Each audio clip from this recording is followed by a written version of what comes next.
Hello everyone, I'm very glad to see you all today at the webinar.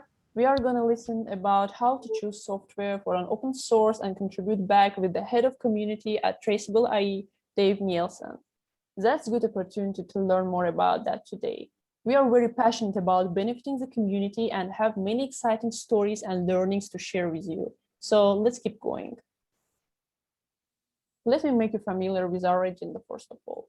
The presentation will take about 30 minutes and we'll conduct half an hour question and answer discussion at the end of the session. If you have any questions during the webinar, you may write them down in the chat and we'll address them during the question and answer discussion. The webinar is hosted by GOO, which is community-driven open source accelerator, and we aim to benefit the audience like you and build next generation community.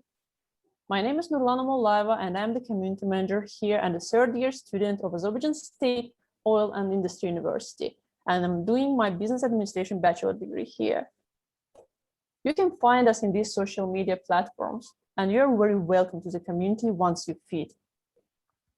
Thank you, All My Taxes, for being our sponsor today. Much appreciated. We have to follow the code of conduct. We are talking here in English only. Our goal is to collaborate. It means learn, benefit, and contribute. We are equal despite our roles and personal accomplishments, and it's not a place for marketing, selling, or competing activities. Now let's take our traditional photo shoot and open your cams, please. Good one. Thank you, everyone. Now I'd like to give a floor to our speaker, Dave Nielsen. Go ahead and good luck. You may share. Okay, great, thanks. And by the way, am I sharing the, okay, I'll share the slides that we created, right? Okay. Let's see here.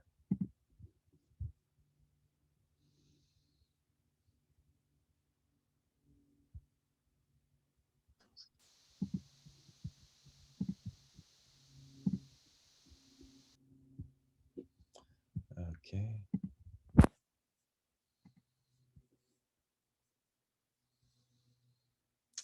And let's see, here you go. That should work.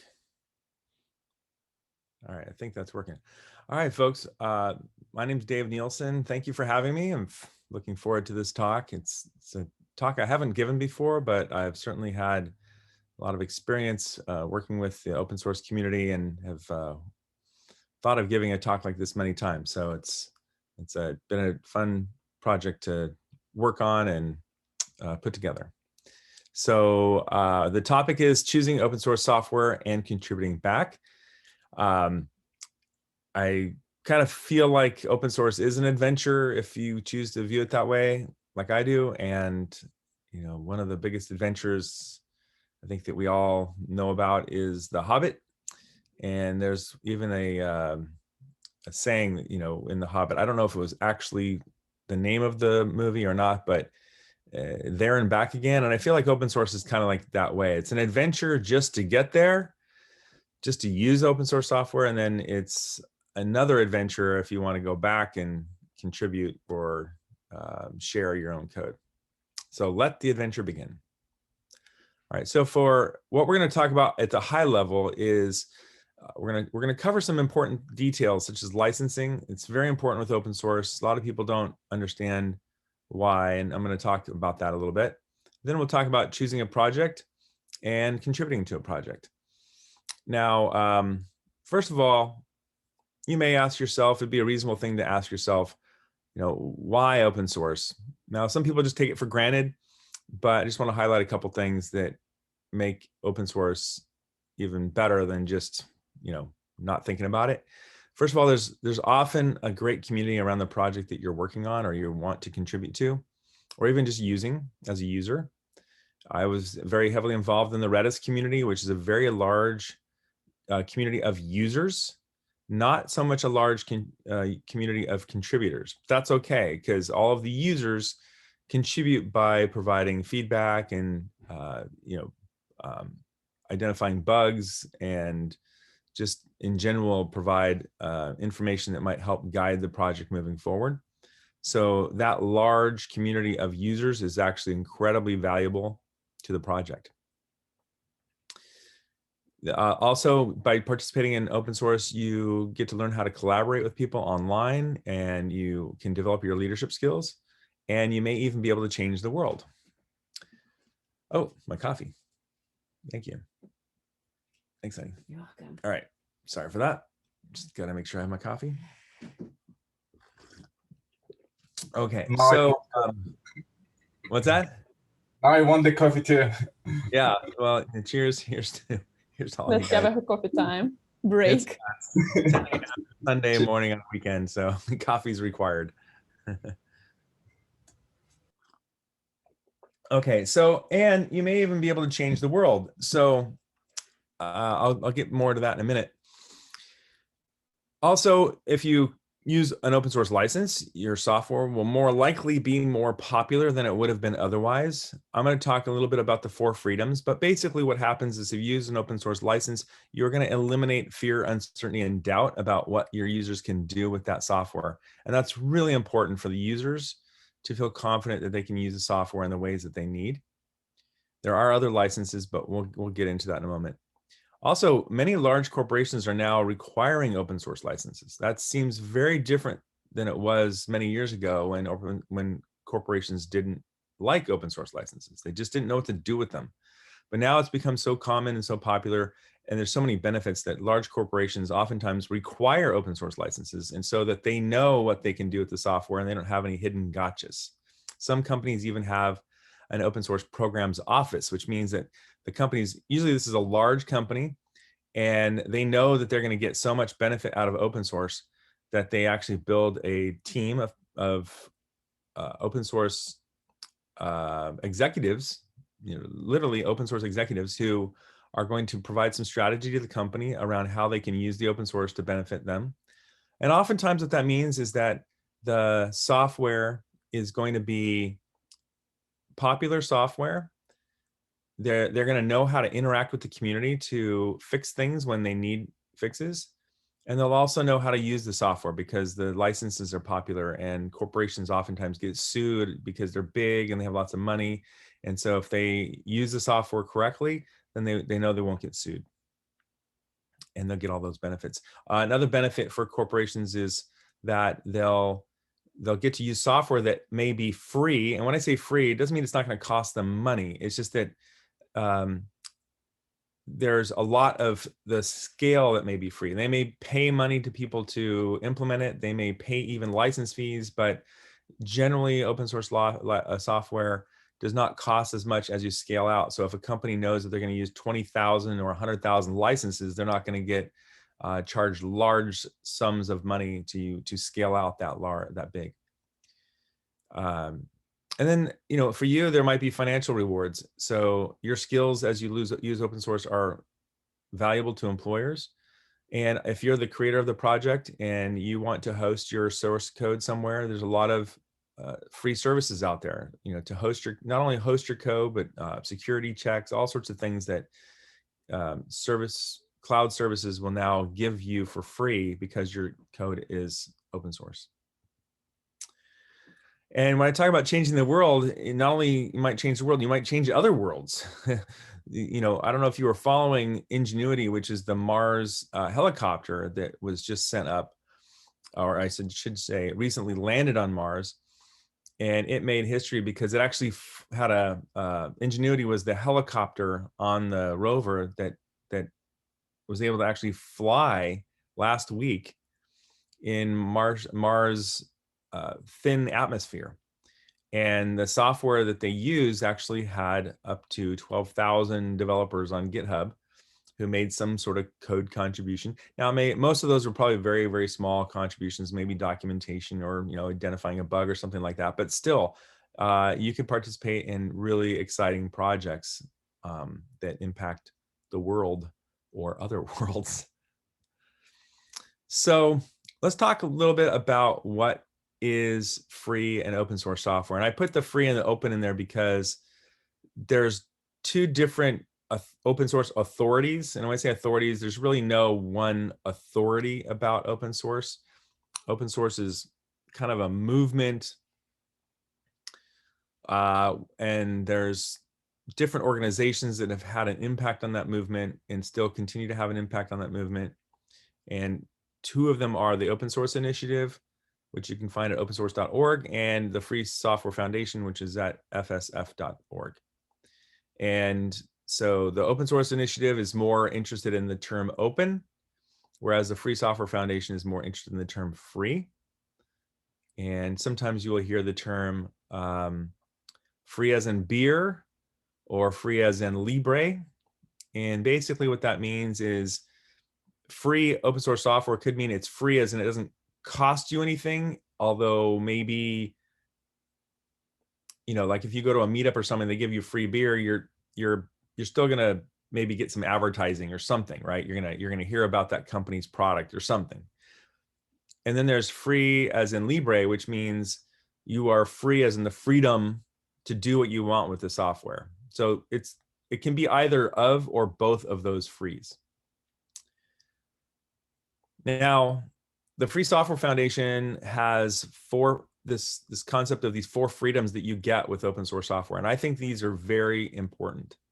Some of them are obvious, but I'm going to highlight for you the one that's maybe not as obvious. And hold on 1 second there. Okay. Yeah. So the freedom to run the program as you wish for any purpose. That's really important, because with open source software, if you use one of the approved licenses or the well-recognized licenses, that means that nobody's ever going to tell you you can't use the software for that reason. You can't use it for any specific purpose. You can do whatever you want with it. And that's really important for us developers, because if we're going to use some code in our application, we may want to, we may not have a lawyer involved, and you don't want somebody later on coming back and saying, sorry, you can't use it because you're violating one of the terms of service in our license. So open source licenses do not stop you from using it for whatever you want. Now, the other kind of more obvious ones are you can see the code, you can study the code, you can change it so it does what you want to do. The freedom to share the code so you can help others. The freedom to distribute copies of your modified versions to others. Okay, so everyone gets the benefit for your improvements. Now, these are really important as well. But again, I'll just go back to the first one, which is actually called Freedom 0, because they went back and added it later. And they didn't want to change the numbering of the other freedoms. So they added Freedom 0 kind of later. And that's, to me, like very important. They thought it was obvious to people, but it turns out it wasn't. So they went back and added it. Okay. Oh, hold on a second here. All right. So let's take a look at a few licenses.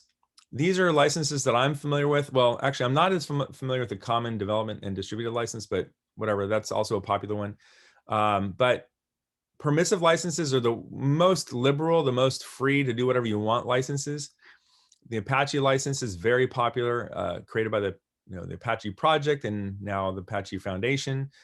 The BSD licenses, there's 2 of them. There's multiple of them, but any one of these will work. They're also very, very free and liberal to use. This is what the Redis project uses. MIT license, also very free. Mozilla public license, the Common Development and Distributed License, and the Eclipse public license. These are all very popular, and there's many others. You can go check out at the link below. You can see some other licenses as well. But these are common. If you run into any of these, you shouldn't have to worry about really anything. Just make sure that you read the instructions, which usually mean that you just have to add that you used this license, this code came from this license. That's usually all you have to do. Or maybe you're using code that came from this project. You're going to attribute where the code came from, and that's it. There's also a copyleft type of license, which means that it's the same as above, more or less, except you must make any changes that you make to the software available to the creator or others to use. So there's that one extra stipulation. And the reason why this is an important difference is because oftentimes it means that if you mix this code with other of your proprietary code, it makes your proprietary code now fall under this license. So for some corporations, that's just a non-starter because they don't want to mix their proprietary code with open source code and then be required to share it.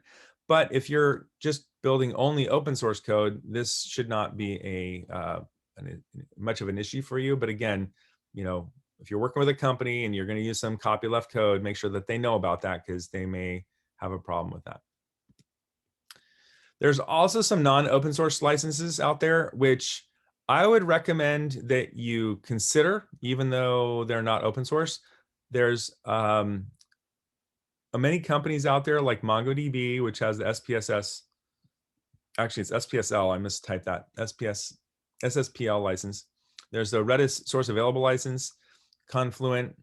There's the CockroachDB folks have the business source license, and there's the Polyform licenses, which are new, not particularly associated with any projects, but offer some limitations. Now, why would you want to have an open source license that has limitations? By the way, if you put limitations into your open source license, it's no longer an open source license, but it's very similar to open source. So it's something you could consider. And the time to consider that is if you are putting code out there for the world to use and you want all of the benefits of open source, but you want to limit the cloud vendors from reusing your code to offer a software as a service product to compete with you, then you may choose one of these licenses. Basically what that means is, like, for example, in the case of Redis Labs, where I worked, Redis itself has always been and will be forever open source. However, they built a module system on top of it so that any code that runs on top of Redis can have a different license, or on top of or in the module system of Redis can have a different license. And Redis Labs created this license, which is basically says you can use Redis, these Redis modules for any purpose, except you cannot offer them as a service to compete with us in any way. That's basically what it says. So anybody who's a user of open source Redis can also use these modules, but you can't build a business to compete against Redis Labs with these modules. You can, however, use them in your software as a service offering, where you're using it behind the scenes as a part of building out your SaaS project or product, but the users won't know that Redis is involved. That's the best way I can describe it, I guess. So the only downside with these licenses, they typically do not become popular. I don't know of any open source projects, or I should say, I don't know of any software that started off with one of these licenses that became popular. So if you choose one of these licenses, just realize that you're probably gonna inhibit many users from using your software, and that may be okay with you. What some other companies have done is they've started off using an open source license, and then after they become popular, they switch. This is very controversial. MongoDB did this. They started off with an AGPL license, and then they switched to this new license. I don't think that's good behavior, but it's not wrong, because anybody can then take that software that was open source and they can continue to use it as it was in the last instance that it was shared as open source software. And in one particular famous case of this, Elastic, the company who created Elasticsearch, they did this. They changed the license for some of the components within the Elastic software, and Amazon ended up forking the last version of that and continuing to maintain the open source version, whereas Elastic now had a non-open source version. And so that created a lot of controversy, both for and against Elastic and for and against Amazon Web Services. And now I think those projects have I think they've essentially completely forked. So now they're two different projects. So just be careful about using a non-open source license. I think there's many better options to just use an open source license, and then just don't share code that you don't want others to use. All right. Now, as a user of open source, be careful, because when you use GitHub or any other source code repository, they don't necessarily require you to choose an open source license. You can choose no license, or in the past, some have chosen no license. So when you choose no license, that means that you own all of the code and every right to the code. And the people who are viewing the code don't necessarily know that, so they may use your code. Also, this, for people who do understand that, then they feel that they can't use your code because you haven't given them a license that gives them the right to use the code. Also, it's also fairly risky if you then start letting contributors contribute to your project. You may not even have the right to use your own, the code anymore, because you didn't get them to release a license that says that others have the right to use the code. So now you're actually paying the price for that mistake as well. So be careful. I would recommend always choosing a license. And I would choose something very liberal, like one of the ones that we mentioned before. Either way, no matter what you choose to do, you should add a copyright notice into the README file and just let people know, this is my intention. This is what I plan to do. This is what I am doing with this code and what you can do with the code. Let them know. Choosing a license does that, but if you don't choose a license, you can actually state what your intentions are in the README. And you might want to add a contributor license, and this may require a lawyer, because these are important decisions to make, so that you can maintain the copyright permissions from contributors. Even if you're not granting the same copyright permissions to other users, you should really consider having a contributor license agreement. Some people say you don't need one.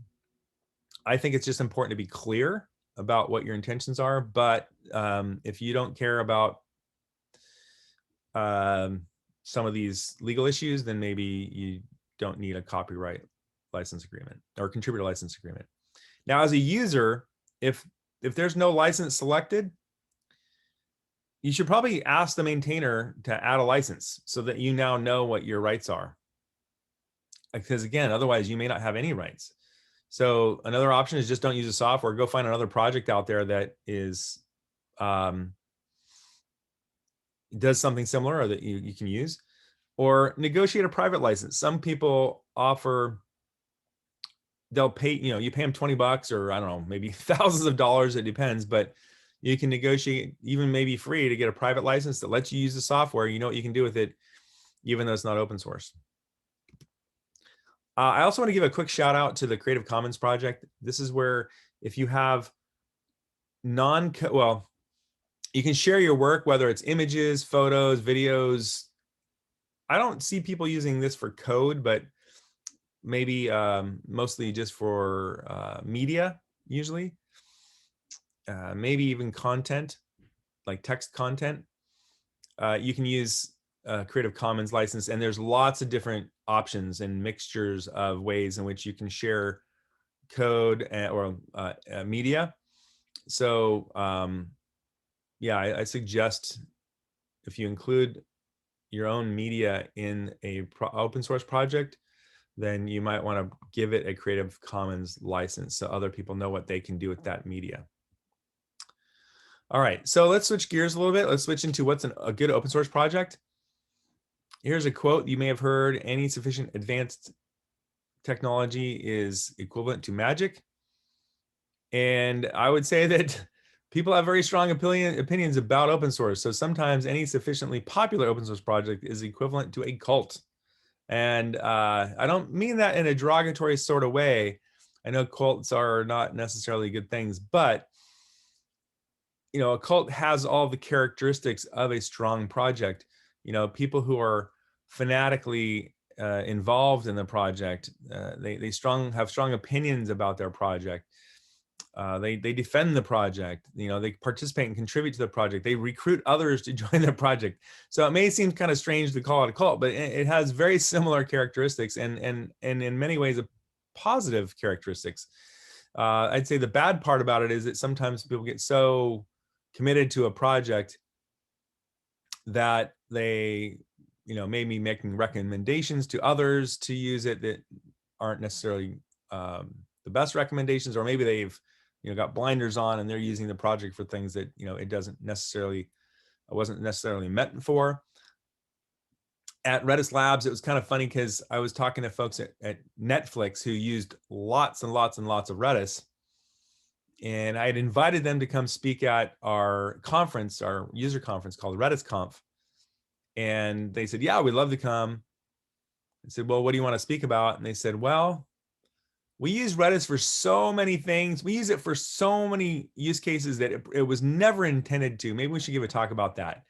And to me, that's a real good cult member. They just love the project and they use it for all sorts of things. And sometimes the convenience of using software that is better than using maybe the right software, which probably would never recommend. But anyway, they were using it that way. All right, so let's talk about where to find open source software. Depending on what kind of software you're interested in, there's probably different places to go. For example, if you're looking for desktop software, especially software for Linux, sourceforge.net seems to have lots and lots of projects for that. So, you might find applications with a GUI, that like video editing software or server software, database software components. You might find all of those that run on a desktop, and you could find some of those at sourceforge.net. If you're looking for anything that's more modern, like web applications or possibly mobile or other, GitHub has tons. You'll find tons of stuff on GitHub. I am noticing more and more on GitLab, but it's usually projects where the company is using GitLab, but they want to have some of the project might actually be on GitHub, so you might see both. In fact, I'll show you an example of that. And again, web apps, front-end frameworks, back-end frameworks, databases, lots of components, lots of modern technology stacks are found on GitHub and GitLab, etc. And mobile, I'm not much of a mobile developer, but I usually find that on GitHub as well, but I don't know, maybe there's other places you can go, and there's other specialized websites, or websites for other specialized code, but I don't really know where to point you for that. So just one of the things you can do is search on Google. So let's do that. Let me switch over here to browser. Let me first, before I do this, let me first go to sourceforge.net. I just want to show you this. If you subscribe to this newsletter, I've been a subscriber for way too long, and I don't really read it much anymore because the software tends to be, desktop, laptop software, and I don't use that much of that anymore. But if you search for, let's say, video editing, okay. So if you look for video editing, let's see, you'll see how OpenShot pops up here pretty high. This is a pretty popular one, although I don't think people are necessarily downloading it from this site because it's only got 142 downloads this week. That's not that much, but you can find software projects this way, and then maybe go, find them wherever they are mainly available. But you can notice, like, if you go to Google and search for video editing software, you'll see other sites that are like promoting, best overall, and they'll give you lists of multiple projects. I kind of find those more useful. And if you go to set tools under Google and search, like, maybe for the past year, I find that to be probably the most useful. And let's just take a look here at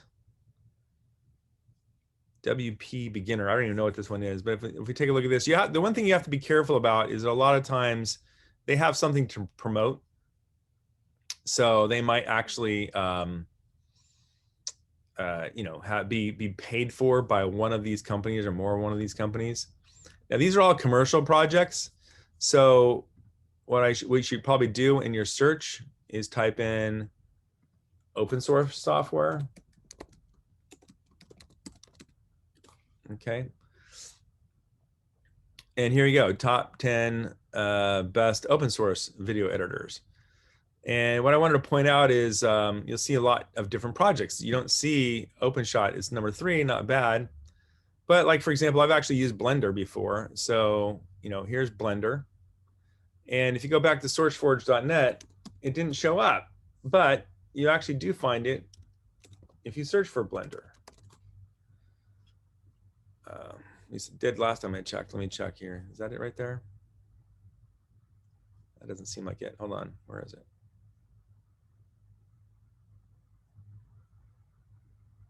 Oh, that's weird. Maybe I skipped it somehow. Is it up here? Where is it?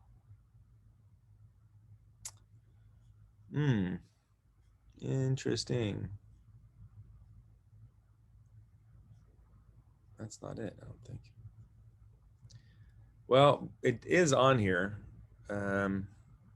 If you go back and search. Excuse me, can you tell us what is the best software for video editing? Can I tell you which one? I think you're gonna have to take a look. But for example, I've used Blender before. That's the only one I can tell you is for open source, which is good.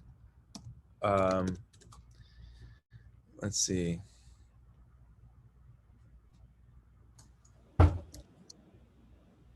Let's see. Hold on one second. Open source.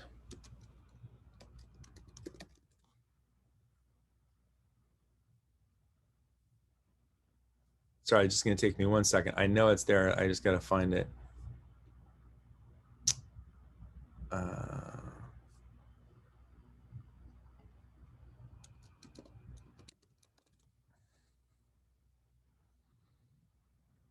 There we go. So they have a comparison of it. Here we go. Okay, so also comparisons. And it reminds me, yeah, if you can do like, if you can find 2 or 3 different projects, sometimes you'll find a website that compares the 2, and that's another great way. You find one that you like, and then type in like versus. So for example, if I put OpenShot versus, you can see some of the others that they recommend here. Now, it doesn't recommend Blender, but you can see how that Google will then recommend it to you. But here you can take a look at Blender, and you can see here that you know, it's got some comments, reviews. Okay, it doesn't get the best reviews, but it does get some good reviews. So probably not that bad. From what I can tell from my experience, it took a while to learn, but once I learned it, it was fine. So SourceForge I find pretty good for kind of old school desktop type software. Now, go to GitHub. GitHub, you can find lots of projects. Okay, this is showing kind of like my view, but you go to Marketplace,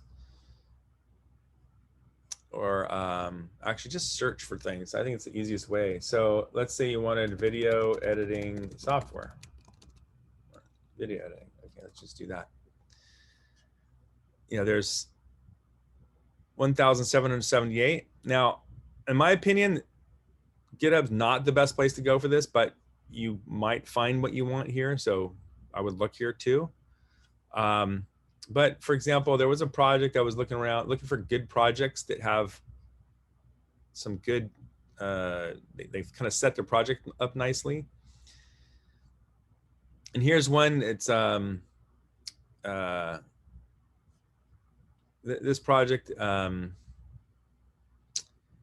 like a gallery of some sort. I'm not exactly sure what kind of gallery it is, but it looks like it might be some sort of editing software for your phone. Or, I don't know exactly what it does. But if you look here, this project is no longer maintained, but I just wanted to show you that it does have some good documentation. Like this is a good project to look for, but I'm kind of getting ahead of myself. So hold on 1 second. Let me go back to my slides. All right.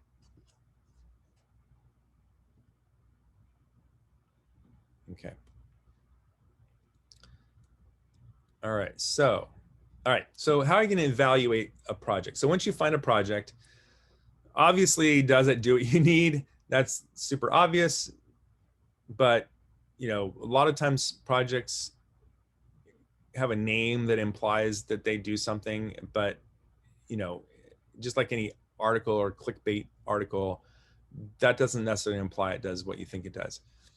But once you found a project that does what you think it does, then another thing to look for is stars and forks or contributors, last commit. These are all things that give you an idea. Did this project get traction? Does it have current contributors and is it currently active? So if you go back here to this project I was looking at, so even though, I mean, they're nice enough to tell us that this project is no longer maintained, but they did a nice job. So if I didn't see that this project is no longer maintained, you'll then see, okay, they're talking about if you want to contribute, they give you some how to identify issues. They tell you the licenses. So this project, I don't know what happened to it. Maybe there just wasn't enough usage over time. But I would say that the creators of this project did a nice job of telling us what they need to do, or what you should do. For example, like if you look at the README file, that's what this project, that's what the file is we're looking at. They give you information about all the information that's required, you know, especially around licensing and contributing. And then if you take a look up here under issues, the issues tab, you can see here that they actually, you know, had quite a few people contributing at one point in time. But now you can see here, let's see here, if you go into pull requests, you know, they're just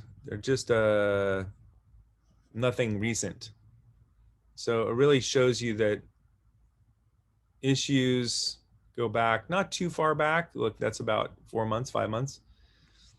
That's not too bad, but there's just not a lot going on here. You can take a look at insights and you can see who the contributors are. And again, you can see there's not that much contribution lately. You can see that these are probably the 2 people who contributed the most and are probably the contributor leaders. Yeah, and again, I don't know what happened to the project.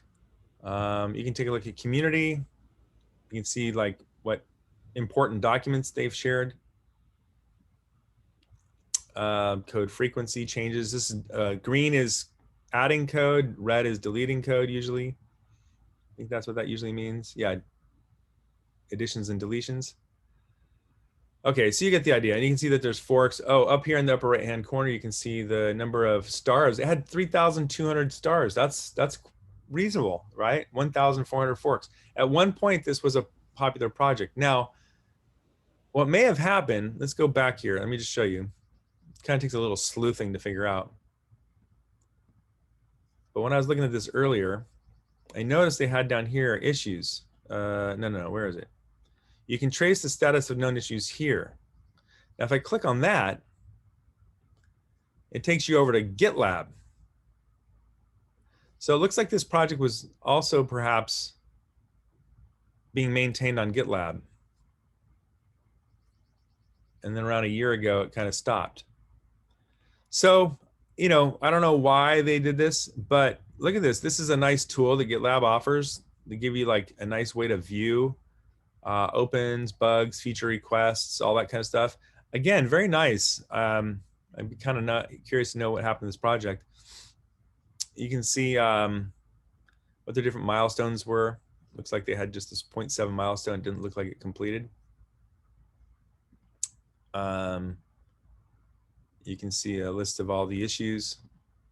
But the board is a very nice way to see like what, okay, I want to contribute to this project. What are some of the open issues that I can take and work on myself?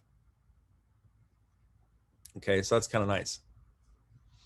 All right, let's get back. I think I'm running out of time here.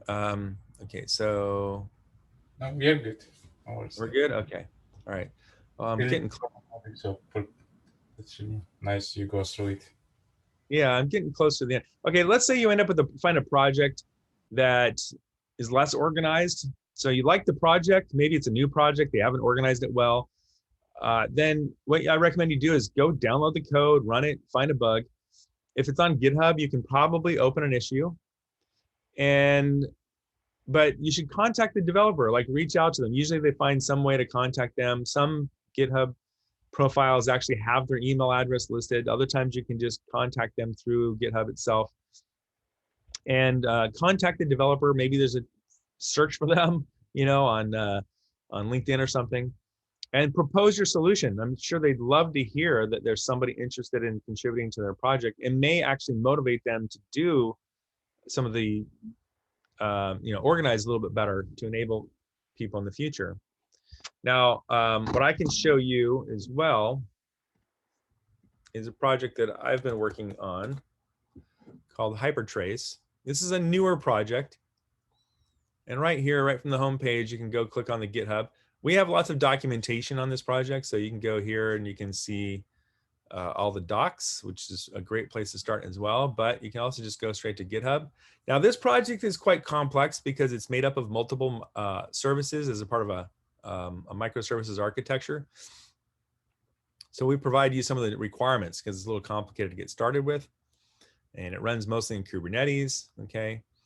This is our README. But if you go up to like pull requests, you can see that this particular repo doesn't have any pull requests. Well, that's because it's microservices-based architecture, and this is just the Helm chart repo. But we did suggest that people publish all of their issues here on this repo, even though there's many repos for this microservices-based application.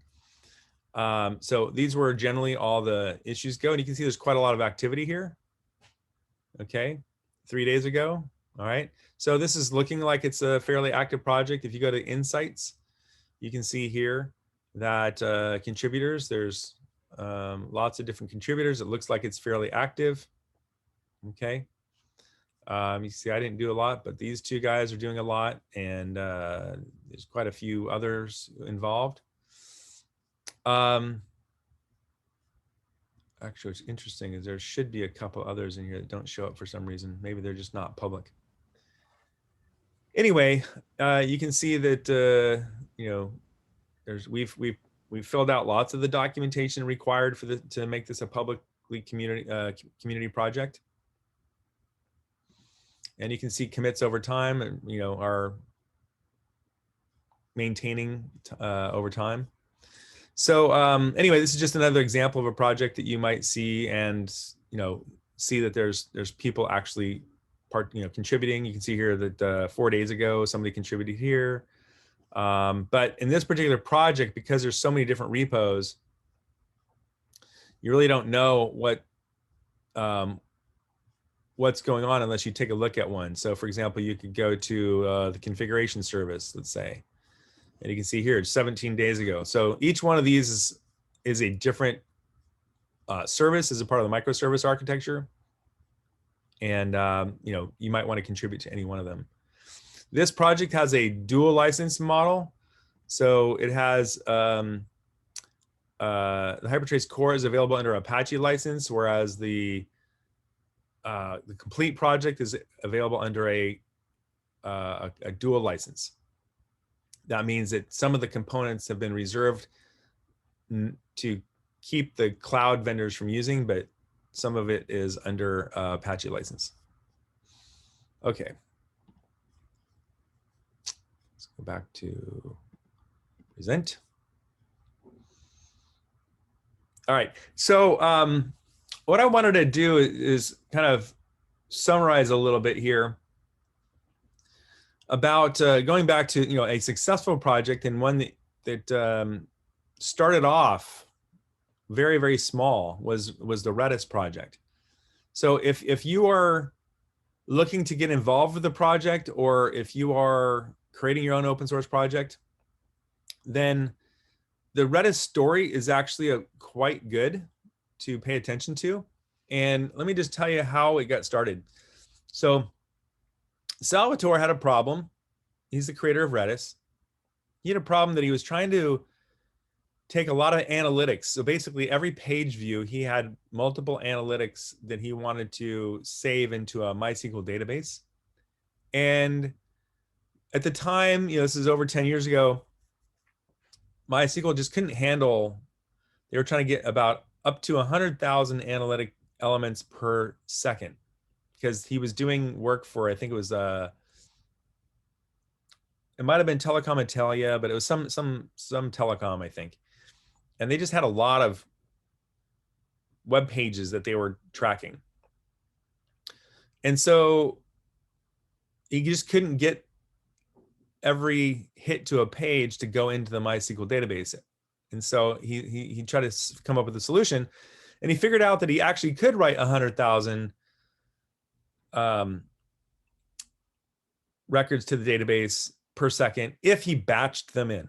So that meant that he needed to batch all of the hits somewhere, and then collect them somewhere, and then write them in a batch into MySQL. And actually MySQL can handle that. So he wrote a little program that in C, and it would basically accept all of these inputs. It would write them into memory, and then every couple seconds it would write, or every, I guess, a few times a second, it would write like, tens of thousands at a time. And MySQL was handling that. But that little program, he started adding to it, added a few more features. And he's like, hey, this is pretty useful. I wonder if anybody would like this. And he actually posted it. Let me see if I can click on this link. There you go. He actually posted it.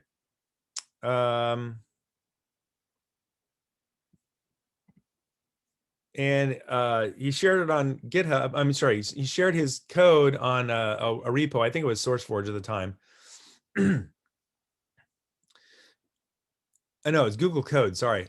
And he had a few comments. Now you notice this isn't that popular. There were only like basically 5 different comments here.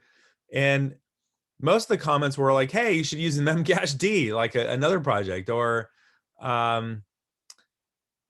down here, like he just tried to wikify it. Okay, that's nice. And this person's like, hey, you should check out this other project. And somebody else is like, why don't you write it in Erlang? I can't.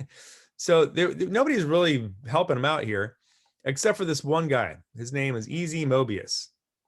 And he wrote, I knocked up a quick prototype Ruby client library for Redis. So far, it supports the following. I should be able to have a fully compliant library in a few days. So then he comes back and he says, hey, this is really cool. Nice job. I just finished implementing the entire spec here.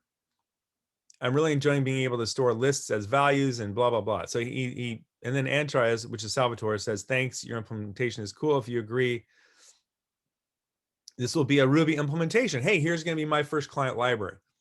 But that's it. Like, he has one person helping out. Now, what's interesting is that later on,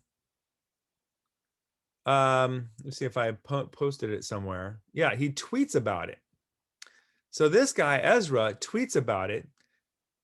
He wrote a Ruby client. Now, you can't see this because back then, you couldn't retweet like this we do today. You had to actually write a new tweet and then write RT in front of it. And so you won't see it here, but he had hundreds of people retweeting this and commenting on it, hundreds.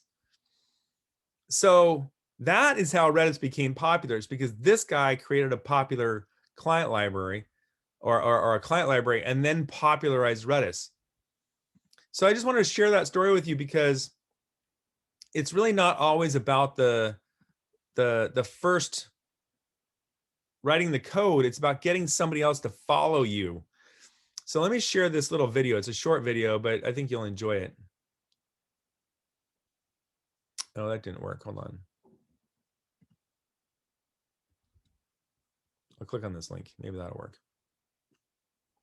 There we go. Oh, If you've learned a lot about leadership and making a movement, then let's watch a movement happen start to finish in under 3 minutes and dissect some lessons. First, of course, a leader needs the guts to stand alone and look ridiculous. But what he's doing is so simple, it's almost instructional. This is key. You must be easy to follow. Now here comes the first follower with a crucial role. He publicly shows everyone else how to follow. Notice how the leader embraces him as an equal. So it's not about the leader anymore. It's about them, plural. Notice how he's calling to his friends to join in. So it takes guts to be a first follower. You stand out and you brave ridicule yourself. Being a first follower is an underappreciated form of leadership. The first follower transforms a lone nut into a leader. If the leader is the flint, the first follower is the spark that really makes the fire. Now here's the second follower. This is a turning point. It's proof the first has done well. Now it's not a lone nut and it's not two nuts. 3 is a crowd and a crowd is news. A movement must be public. Make sure outsiders see more than just the leader. Everyone needs to see the followers because new followers emulate followers, not the leader. Now here come 2 more people, then 3 more immediately. Now we've got momentum. This is the tipping point and now we have a movement. As more people jump in, it's no longer risky. If they were on the fence before, there's no reason not to join in now. They won't stand out, they won't be ridiculed, and they will be part of the in crowd if they hurry. And over the next minute, you'll see the rest who prefer to stay part of the crowd, because eventually they'd be ridiculed for not joining. And ladies and gentlemen, that is how a movement is made. So let's recap what we've learned. If you are a version of the shirtless dancing guy, all alone, remember the importance of nurturing your first few followers as equals, making everything clearly about the movement, not you. Be public, be easy to follow. But the biggest lesson here, did you catch it? Leadership is over-glorified. Yes, it started with the shirtless guy, and he'll get all the credit, but you saw what really happened. It was the first follower that transformed a lone nut into a leader. There's no movement without the... okay. So I'm gonna stop it. It's a fun video. You can go watch it, the completion here. But you get the idea, right? Like that guy out there, the shirtless guy, he was just doing his thing. He's like kind of like Salvatore. He's like, hey, I thought this was really, useful code. Or I like my dance here. I'm going to show off what I'm doing.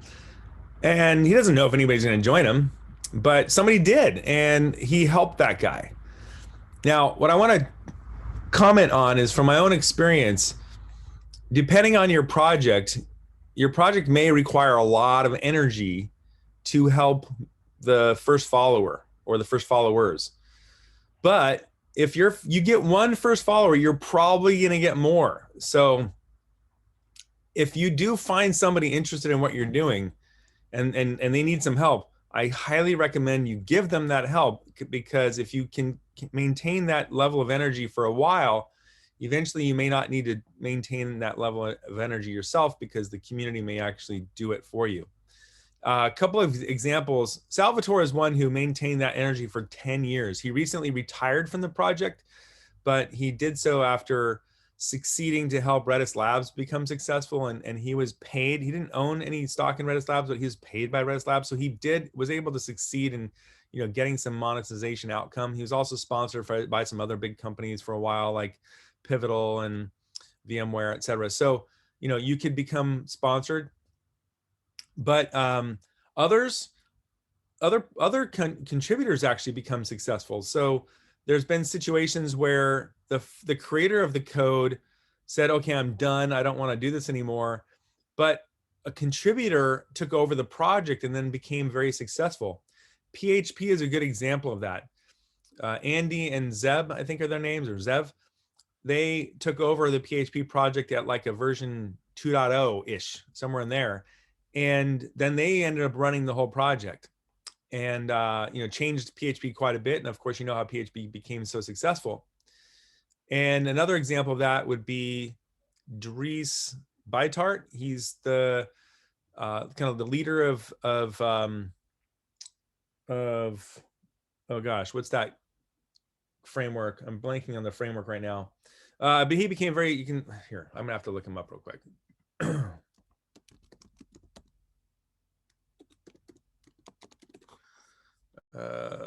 That's probably it right there. And he's Drupal. Yeah, of course, Drupal. So where is it? Here we go. So Dries took over the Drupal project, and he actually ended up building a whole company around Drupal. So yeah, like you don't have to be the creator. You can actually take over a project if the creator decides, you know, they don't want to lead it anymore. All right. So with that, I'm going to wrap it up. I think we're over an hour now, and I just want to thank you. I've got let me see one more thing here. I need to kind of forgot where I got left off here. Is it this one? No, it is this one. There we go. Okay. And I want to wrap up basically just by saying that, well, thank you. Here's my contact information. And I do think we have some opportunity to do some questions if anybody wants. Thank you so much for such an interesting information you delivered to us today. And I like the video so much about leadership. I would like to watch more this type of videos. And if anyone have any questions, you may write down to the chat below. We will talk about them now, or simply turn on your microphone and ask directly. Yes, Ravi, you can. I have a question. What are the key factor to a look when picking the open source project? So the key factor, like the keep it simple, that kind of thing, like greater than 1. Is that what you mean? I think I know what you mean by the K factor. So the K factor for him, like as a junior, when you're new starting, like because you don't know, like you can't go to code and analyze which one. So as a junior, which one you will look roughly without the code, going deep dive into the code. So what would I look for inside the code? Yeah, as a junior, not much understanding the code, and just picking the open source project, which one you will kind of getting learning and contributing. That's yeah. So I mentioned this earlier before. The best thing to do is to, first of all, see if you can run the code. Right, like that's not always easy, and you know. You know, everyone knows about, like, you know, well, it runs on my laptop. Well, you know, the creator of the code may have it running perfectly well on his laptop, but maybe he left out some configuration details, or maybe your laptop's a little bit different than his, or the different environment variables or something. So oftentimes you'll run into problems like that. Now, if it's hard to deploy and run the project, it probably doesn't have many other users. Or maybe it's really simple and it's easy to figure out. But what I found is that our project was pretty complicated to deploy, and we weren't getting many users. So we ended up having to, you know, make a video, provide some instructions, you know, document everything well, and then we started getting users. It doesn't, so just because a project is hard to deploy does not mean it's not worthy. It just means there may not be many other users. And that's a great time to get involved in the project. So if the project looks like it's going to be useful, then get involved with it. Like it may not require much. It may simply be helping the developer get it to work on your laptop. That's it. Now, once you get it to work on your laptop, what should you look for? You know, do you understand the code? You know, sometimes you can look at a project and you can see that they copied and pasted a lot of the code. That's probably not a project you want to be involved in. Like, maybe try to find out where they copied and pasted the code from and get involved with that project. I don't know how you can tell that, but sometimes you just might see a lot of extraneous code in there, and you're just like, what is this doing? Well, Maybe it doesn't do anything because they just copied and pasted a bunch of stuff. So I would look for a lot of copy and paste. You probably want to be involved with a project that's using original code, or at least they've acknowledged where the project comes from. Let's see, what else would I look for? I don't know. It's probably going to depend a lot on the developer, their skill level. Maybe you want to find out who the project developer is and see what they've done in the past. Maybe they've done other projects that have been successful, or maybe you can see the number of contributions that they've made to other projects, because that implies that they have some idea what they're doing. And then also, depending on what the developer of the project is good at, it may turn out that part of the project is not good, but other parts of the project are good. Maybe they're terrible at UI, or maybe they're great at UI. So that part of the project is good or bad. They may need some help fixing some of the other parts of the project. So if you can find out what they're good at, or I'm sorry, if you find a project that looks interesting, ask the developer what they need help with. They may tell you, hey, look, I'm really good at this part of it, but I really need help with the front end or something. And then if that happens to be your fit for you, that might be a great way to now become a valuable contributor to a project. I don't know what else to tell you about that, but that's the best answer I can give you. Okay, thanks. And should we join a popular open source project, or go for the ones we are good at? Yeah, so if you're new and you don't really know,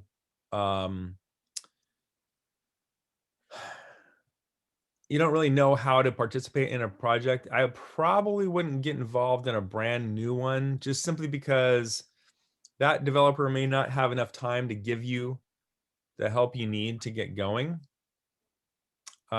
So you could, and maybe they will, but it's a risk and it may just waste your time. If you get involved with a larger project, you may not have as much of an impact on that project, but you'll probably find somebody to help you get started. And they might direct you to help with documentation. They might direct you to help deploy the project, like I mentioned. They might ask you to simply run it and like see if certain things work, that maybe new features, go try out some new features that they deployed. And maybe in doing so, you find something that you can contribute to beyond documentation. But honestly, documentation is a great place to start. Deploying in directions on how to deploy something is a great place to start. Well, organize. Maybe you're an organizer of meetups or something. You can organize a talk for that person. That's, they can always use more visibility. And if it's a big project, they may have like a user conference, or they may already have meetups. They may already have webinars, that kind of thing. You can simply, attend one of their events, see if there's something going on that looks interesting to you, like a new feature, and then try to implement that feature. Just implementing the feature and giving feedback on that. So those are some ideas. But the bigger projects generally have more people who can help give you instructions on how to get going. And I think for newer people, that's probably a good idea. Thanks. I also have one question. What do you think? What are the ways to protect our intellectual property in open source? Yeah, so that's a really sensitive subject for me, because I've been involved with multiple projects that have had license changes, or had that issue. They want to protect their code. It's not a simple answer.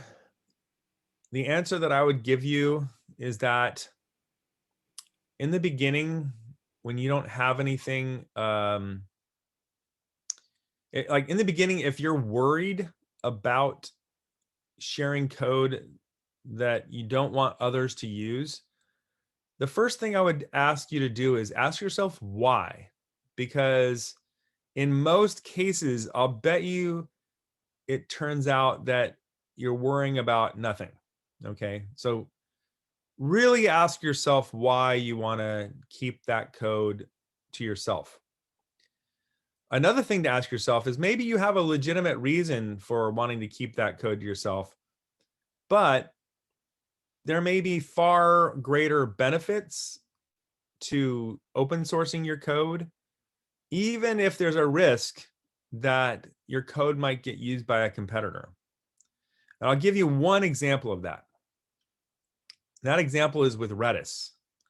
There was already another in-memory project in the market that was open source when Redis was created. It was called memcached, and it's very good. If Redis had not been an open source project, it would never have been picked up. Never. And Salvatore would have owned all of his code and it would have kept proprietary, but it never would have been popular. We would never have had a company called Redis Labs, because open source in that particular case was key to getting it successful, to getting it used and feedback and, you know, the community involvement. And then eventually Amazon actually used Redis, and Redis Labs had created a company around Redis, and Amazon started using Redis, and it actually hurt Redis Labs because so many users would use Redis on Amazon. But the reality is that had Amazon decided to only use Memcache, they would have crushed Redis. Memcached is what everyone would be talking about now. So Redis Labs would not have as much of an opportunity today, in my opinion, as it does, even though Redis on Amazon, which is called Elasticache, is so popular. It still creates a larger ecosystem that created a great opportunity, or continued to build a great opportunity for Redis Labs. And Redis Labs eventually figured out how to create a module system that gave it an opportunity to create and protect some of its code.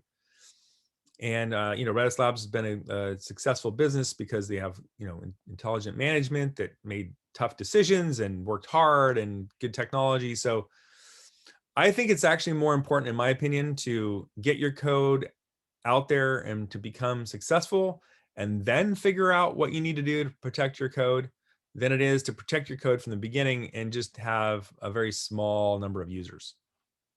So I would suggest that. Now, given that, if you do want to protect your code, the code license that I like the best is the Confluent license.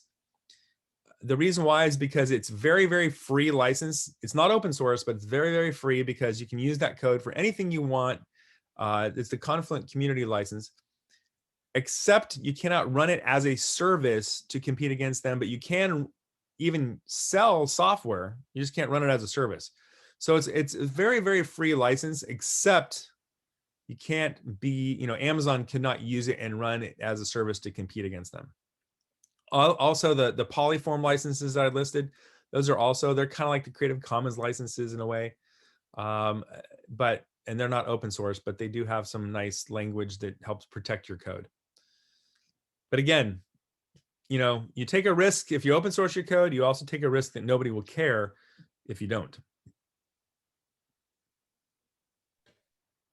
Okay, got it. Thank you. We'll take into account. Nurlana, I have a question. Yeah, go ahead.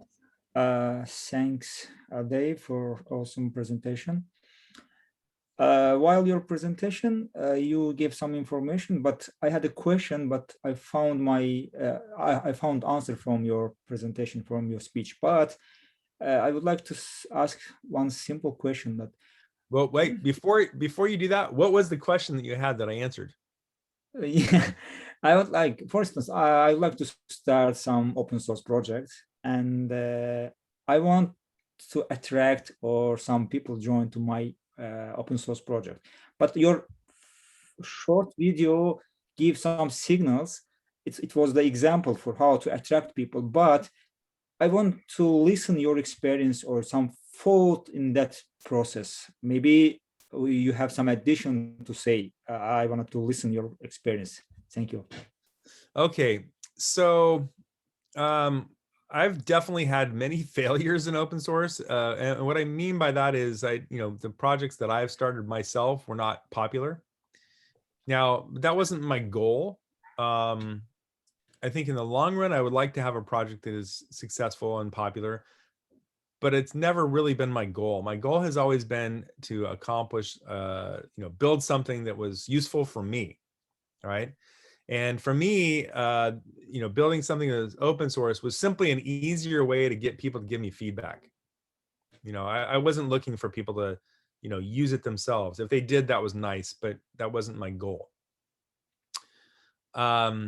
So you may just use open source for that reason only, just to make it easy for people to try out your software and give you feedback. And, maybe that helps you in some way. Now, the example I will give you though is, so with Redis Labs modules, those are not open source modules, but I think they're a good example of how to create an open source project, even though they themselves were not open source. What they did is they first released if you go look at Redis modules, you'll find, for example, you'll find like a search, Redis search. You'll find, let's see, Redis search is really the most popular one, but then there's like the Redis JSON project, which is kind of like a document store. There's gosh, I'm blanking out on some of the others right now, but those are good ones.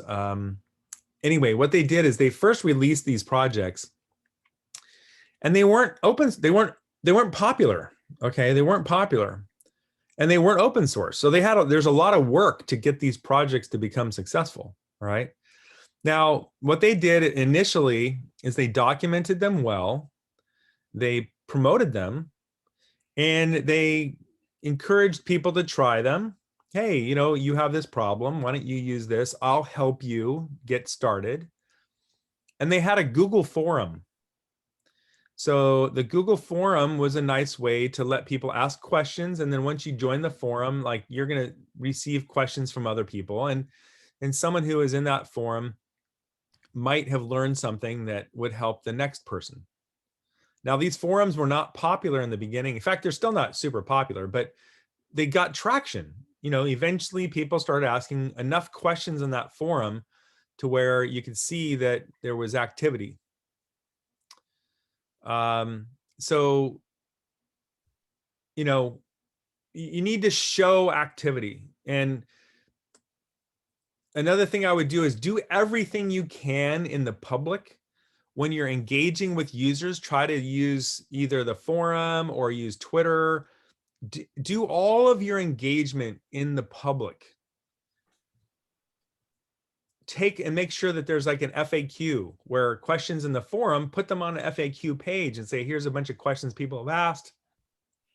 Here's the answer. And by the way, if you have other questions, go to the forum, because that FAQ page will show up higher and higher in the search results. Also, try to get people to, those are the main things I would do. Be fanatical about supporting people. Like, try to answer their question right away. I can tell you that answering a question within an hour will have a far greater impact than answering that question after 24 hours, because people find another solution. They'll go find something else and solve their problem and move on. Or maybe they'll just decide they didn't need your project at all if they had to wait too long. So yeah, answer questions quickly, fanatically. And then finally, take a look at like Stack Overflow and other communities like that. Stack Overflow, Twitter, maybe there's some other forums that are related topics. And see if there's people asking questions about the problem that your project solves.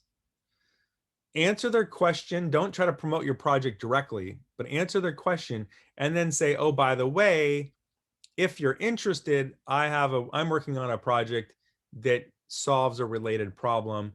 I'd love it if you'd take a look at it. And they may simply take a look at it simply because you were kind enough to answer their question. And finally, it's really great to get experience talking about your project. So like, write a blog post about it. So first write a blog post about it, showing people what you did. Maybe, talk about the problem you're solving, talk about how you solved it. maybe just a little bit of code, point to your repo, of course, provide if you can, provide a little demo video. Then what I would do is get somebody to give you an opportunity to talk about it at like a meetup, just to get some practice talking about it. And then maybe you could submit your project to some open source conference or, you know, some related conference. But online is really the fastest way to get momentum, is, you know, the forums and Twitter and all that kind of stuff, because meetups and conferences, that takes a while. That's all I can think of right now. Thank you. Thank you, Deb. We also have one question in the chat. What are the top open source project conferences and events you recommend from Fomite? Yeah, so that's changed over the last year for sure. For example, O'Reilly OzCon was one of the earliest ones that I really enjoyed going to. It kind of lost a little bit of its momentum over the last few years, and then when the COVID hit, they like basically canceled it. So O'Reilly OzCon is sort of done, unfortunately.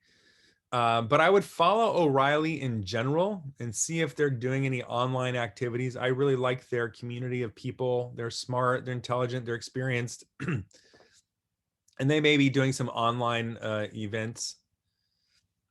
All Things Open is a well-known conference, open source conference. There have been some other open source.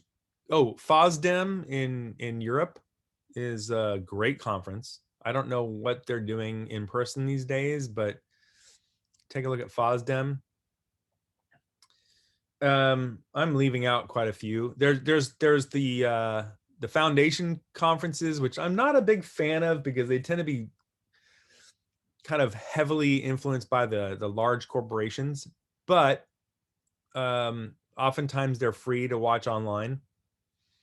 There's a free one, kind of free one called Developer Week. It's not completely free, but they usually have a whole bunch of free talks, and there's a lot of open source related projects in there. And that's more of a beginner level conference, I find. Let's see. And then there's a whole bunch of open source projects that have their own conference, like RedisConf.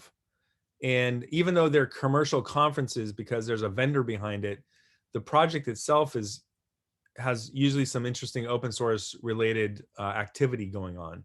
So for example, Redis is open source. So any of the announcements about Redis, like Redis 7 just came out, you know, that's all open source. So you get a lot of benefit from just learning about the open source version.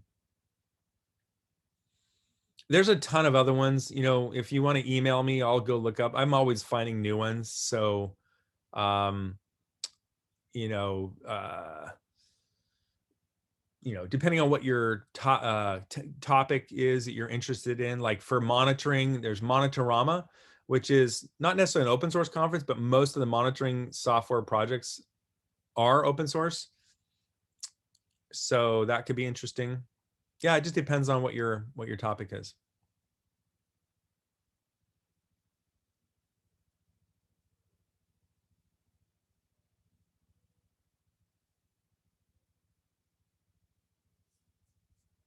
You were talking a lot about hacking. I would like to ask if someone got hacked because of my open source. Is there any risk of getting sued? Yeah. So in the licensing, different licenses may say, you know, use at your own risk type of thing. In general, if you're not, I'm not a lawyer, so you're going to have to really kind of look into this yourself. But in general, people don't sue open source projects unless you do something malicious on purpose. I don't think somebody's going to sue you. I suppose they could, but a lot of times the open source project sort of gives you a barrier that says, hey, you know, this is use at your own risk. You know, I'm giving it to you to use, but I'm not taking any responsibility for it. So that's probably the best way to go. Make sure you use a license that kind of infers that, then I think you'll be fine. Now, as far as like, if you use open source software, there are different projects that will help you find vulnerabilities in your code. GitHub does this itself. And then, what's the name of the company? Hold on a second. I should know this, but I'm just blanking out. Hold on a second. What are they called?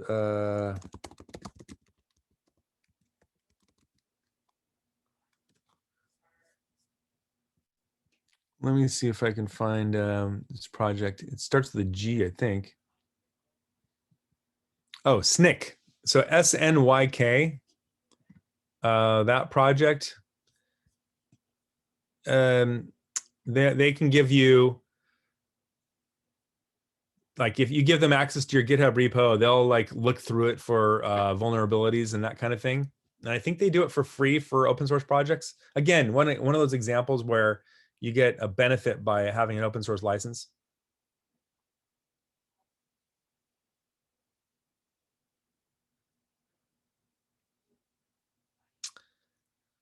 And that's basically it.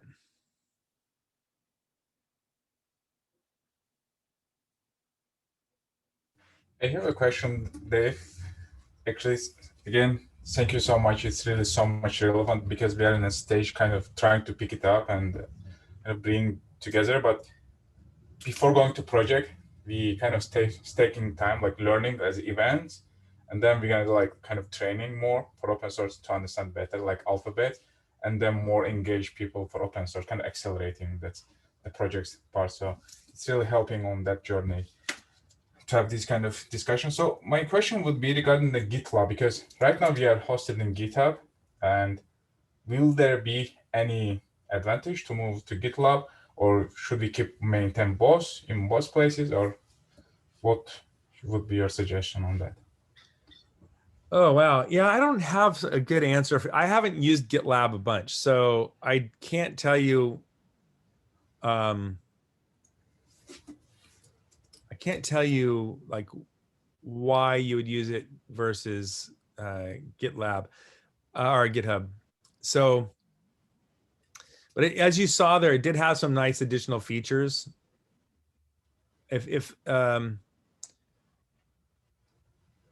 So your team may like some of the features that GitLab offers. I know that they have put a lot of time into automating the entire stack. So they also have deployment and all that kind of stuff in there. So maybe there's more that you need that GitLab offers. GitLab has sort of moved away from their open source license recently.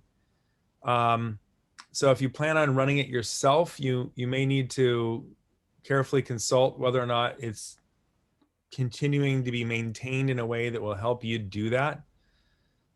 But I do know that a lot of people do use the open, the SaaS version and seem to be quite happy with that. And I think they still have an open source version of GitLab. I'm pretty sure of that because I'm working on a project with a friend of mine, and he is using the open source version of GitLab, and he seems to like it because he wants some of the features that it offers. So, yeah, I mean, the problem is that people who want to contribute to your project oftentimes like to see that their contributions show up in their GitHub profile. And so you may lose some users simply because of that. Also, findability, it may not show up as easily if somebody's searching for the project, expecting it to be on GitHub. So yeah, I think it just comes down to, are you getting the features you need out of GitHub? If so, I'd stick with GitHub. If you're not, and GitLab has some features that you need, then maybe go to GitLab. Or if you want to be able to run your own version of GitLab, then obviously that's the only option. You can't, I guess you could use GitHub Enterprise, but I've heard it's pretty expensive. Yeah, it's per user. So if you look at majority of new created open source projects, they are coming in mainly in GitHub, or it's kind of mixed. I'm almost certain it's GitHub. GitHub, okay. I don't know that for a fact, but I would be shocked if GitLab is caught up that much. Okay, interesting. And how about when picking the open source? Do you think like for this, because most of them people put, and then there could be like security backdoor potentially, yeah, in the project, and most of the project we take, we don't really go and try really actually understand what's running under hood. So is there any tricks you would advise, or when you're picking like in project and production level stuff to use? Yeah. So I mentioned, I think it's pronounced Snyk, SNYK, that project, or GitHub. They both have different like code scanning, code vulnerability scanning tools to help identify problems in the code. They're pretty good at it. Of course, they're not going to catch everything, but they're pretty darn good at it. So, because they both have large numbers of users. And so they're, as one vulnerability gets reported for one project, then any other project using that same code will be notified. So I would highly recommend using that. And then depending on the company, if there's like an open source program office in that company, oftentimes they'll have their own additional level of scanning. Because, that's a huge vulnerability, risk for them. And there are companies out there that specialize in scanning, maybe on premise. So like, I think, is it called Black Duck? I can't remember the names of the company. There's a couple companies out there that do that. So I would recommend using them. Where in the microservices based architecture type world, there's companies like Traceable, like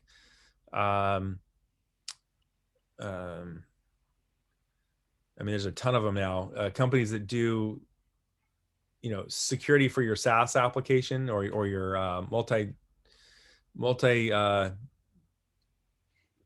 multi-services, microservices architecture based applications that are analyzing the API calls. So, there's just, that's a whole can of worms. It's a huge space doing in security, huge. A lot of risk. So even if you're writing your own code, there's still vulnerabilities. In fact, there may be more. Okay. So anyone has question? Otherwise, I can roll it more. I have a couple. I have a question. Yeah, let's go ahead. Go ahead. First, thank you for a great webinar. I have two questions to you.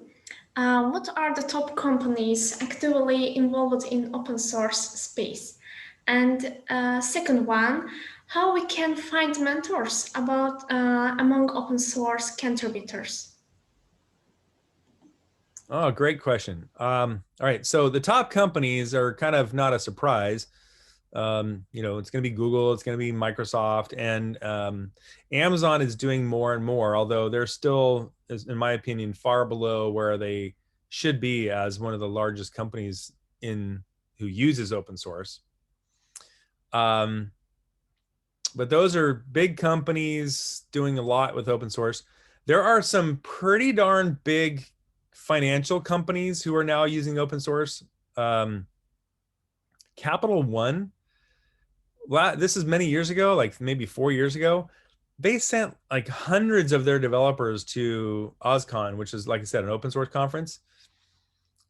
I find that, strangely enough, the financial companies tend to be using a lot of open source. I think it's just because they use a lot of code in general and they need to scale a lot, and using open source databases, et cetera, is a great way for a company to scale. A friend of mine was actually at another financial services company. I can't remember which one. Maybe I can find it real quick. Hold on a second.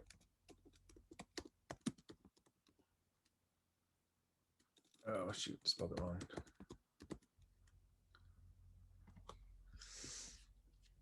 So a friend of mine was at, yeah, he was at Capital One.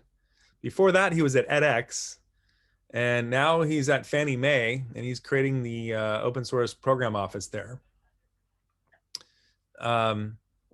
So like really big companies that have a web presence will use a lot of open source. Netflix, of course.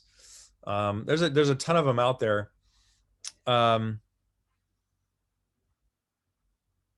If you go to any of the big conferences, especially like the CNCF, the Cloud Native Foundation, and see the Cloud Native, I forget what it sounds, Container Foundation, I guess.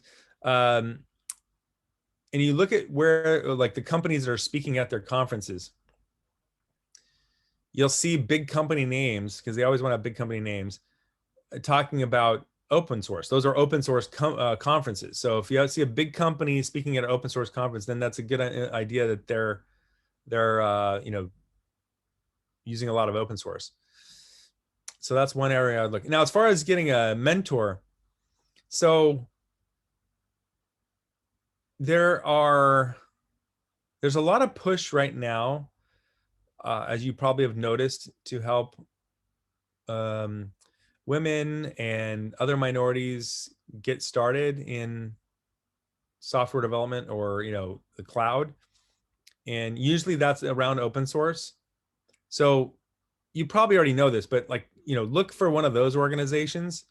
There's meetup groups. They have, online groups. There's a ton of them out there. I'm actually speaking at one, hold on a second. And I recruited a few mentors actually to that one. So let me see if I can find it real quick. It's called Open Source Day, but I found that that's not very helpful.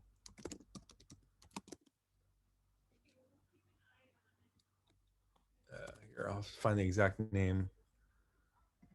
Yeah, Open Source Community Day. It's by Tibco. And you'll see that there's a bunch of folks there. Can't really see the names. Oh yeah, at the bottom, the speakers there. Let's see.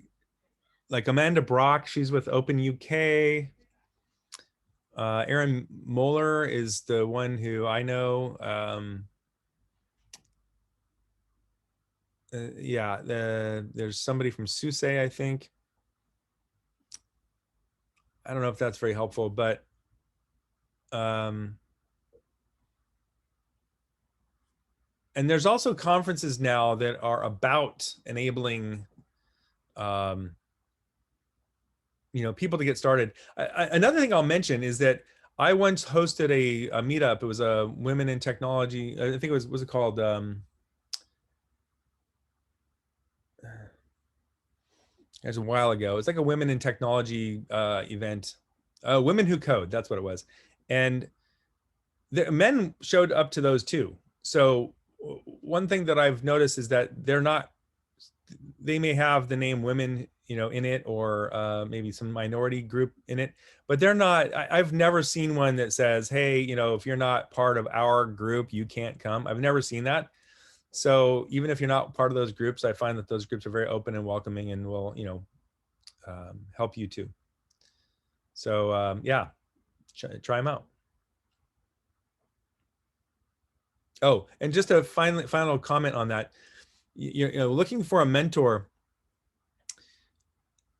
that's kind of what they want to do. So they love it if you ask that question. So I would try one of those groups first. Now the problem with those groups is that they tend to be very generic. So they may not actually have somebody who can help you with a particular problem that you're looking for. But I would still try them, because they're going to want, maybe they have a good idea of where to look for someone to help you with that particular issue that you're trying to learn about. The other thing is, go find the technology that you are particularly interested in, and then ask some of the leaders of that group, because they may volunteer at an organization that specializes in mentoring, and they can then direct you to somebody in that organization who already knows the technology you're trying to learn, who is a mentor. Yeah. And then another thing I've also noticed is just be active on Twitter and ask people for help. Like, you know, you may get nothing, but it doesn't take much to do that. And there definitely are people who, you know, want to help in some way, and maybe Twitter is the only way they can do that.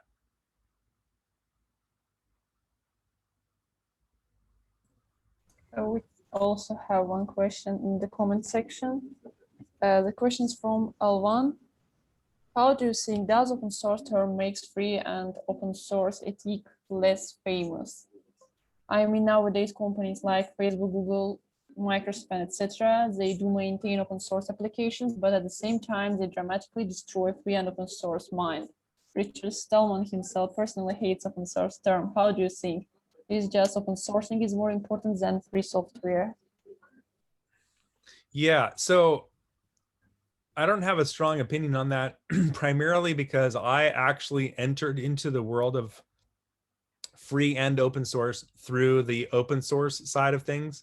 So for me, open source actually, you know, that kind of perspective actually was how I entered into the free and open source overall community.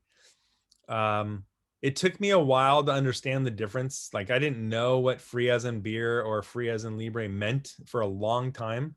So perhaps that's what you're talking about, because, you know, the open source general community doesn't differentiate much, and therefore, you know, they don't necessarily teach you that etiquette.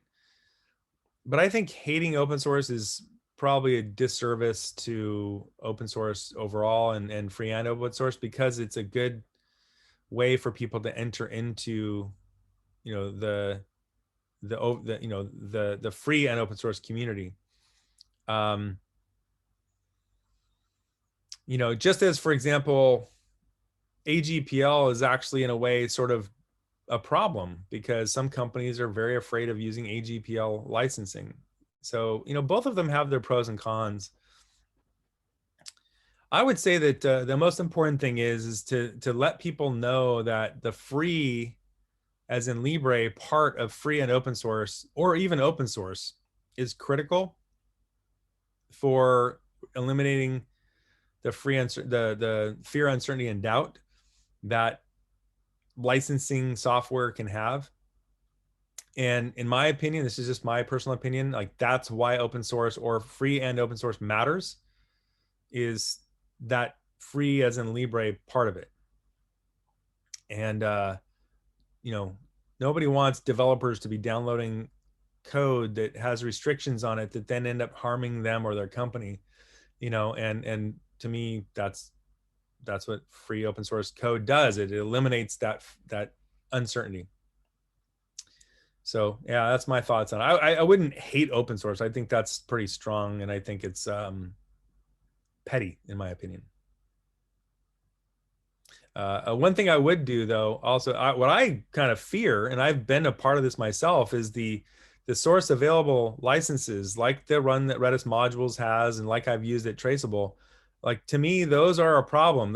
I wish that the open source, the free and open source community, would actually endorse a non-open source license that they say that the commercial companies can use, but that is a good license, you know, one that restricts the clouds from using your software. Because otherwise, even if you don't like it, the commercial companies are going to create these licenses, and they're not going to be as good as what the open source companies could, open source community would create. They'll probably cause more problems. And the problem with that, in my opinion, is that those companies are pretty powerful, and they have a lot of mind share. And they're going to start to tell people that a source available license is just as good as an open source license. And that's really going to confuse things, because developers are going to be told, oh yeah, this is open source, when it's not. And they're eventually going to become accustomed to using source available licenses as if they are open source. And I think that's really going to cause problems, in my opinion. So I really wish the open source community would get on board with enabling commercial use of open source with a minor restriction, as long as it's not called open source.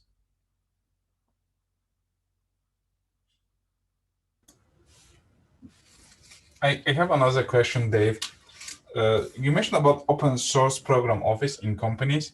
So can you a bit let us know what this unit is doing, and are they also kind of monetizing, making some money, or what are the people part of this group? Is it like all the employees, like engineers can be, or and why it's how it helps the business, how it Yeah. helps?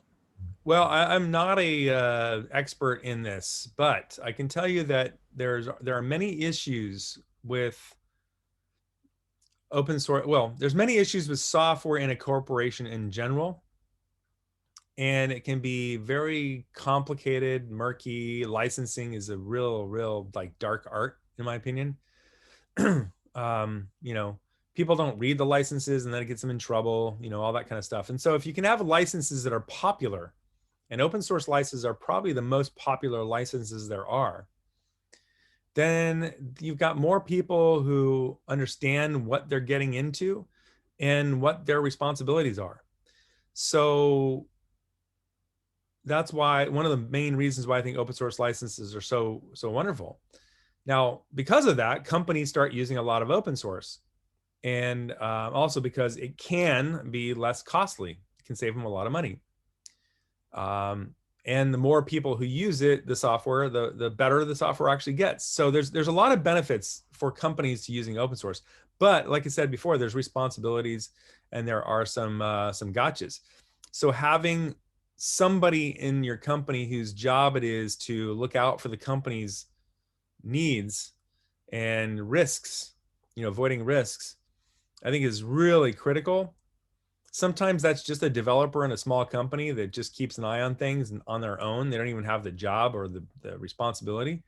But as a company gets bigger, there's typically somebody who's taking that on as a full-time responsibility, especially if you get a big, you know, multi-thousand person company. And their job primarily is to first of all understand licensing and make sure the company isn't putting themselves in a situation where they can get sued, okay, because that's happened in the past and it still happens today. Number two, they want to be good citizens. They want to attract engineers to their company. And one of the ways they can do that is show that they're active in participating with open source, because that's an attractive thing to engineers. You know, engineers like to learn skills that are transferable to other jobs, and open source generally is transferable to other jobs. And they want to avoid bugs, you know, and vulnerabilities. So having the ecosystem around open source to help you identify vulnerabilities and hackers and that kind of thing is also, you know, important. And finally, I would say that another job of the open source program office is to encourage open source best practices within the company. And there's a lot of them. So, I mean, that could be a full-time job. I know my friend John Mark Walker over at Fannie Mae, like they're actually hiring a open source community advocate within the company just to do that. And, you know, that's encouraging people to use, you know, whether it's GitHub or GitLab, you know, to submit issues and submit pull requests, all that kind of stuff to learn how to use open source in the best way it can be used, and that's going to benefit the company as well. I'm sure there's many other reasons. I just, you know, can't think of them right now. Very good point. Do you have any other question, Ilana? No, I just like the answer. Yeah, nice. Dave, actually, I have more also for the Go specific question, like what are the tooling or some of the tools you would, out of your mind, you would recommend using? Because you mentioned Salvador, when he started, like he was only guy, yeah, he was focusing on the writing the code. But how about like for Hacker News and all these platforms that he went and write, and so it's like it become really hard to over time to be in so many places. Do you feel like it's better like to focus on one platform? I don't know, like focus on LinkedIn or Twitter, or be over all the places, and the one will pick you go after. So especially in early days, how you would suggest like push all the cylinders, or the one pick couple one and kind of? Yeah, that's a good question. I struggle with that myself. There's so many different ways in which you can you seem to be mostly talking about promoting your project versus like developer tools. Yeah, so if let's say you have the GitHub project, you want to like build a community around it, and should Yeah. we? So that's going to change a lot depending upon your project, and you know, maybe like for example, if you have a lot of followers on Twitter, use Twitter. You're going to get, you know, people there, right? If you don't have many followers, I would recommend engaging people on Stack Overflow. It's a huge community there, and if you can write answers to some of the questions there that you know, like let's say a popular question or a question about a popular technology that's relevant to what you're doing, you may get some traction that way. It really depends. Let's see.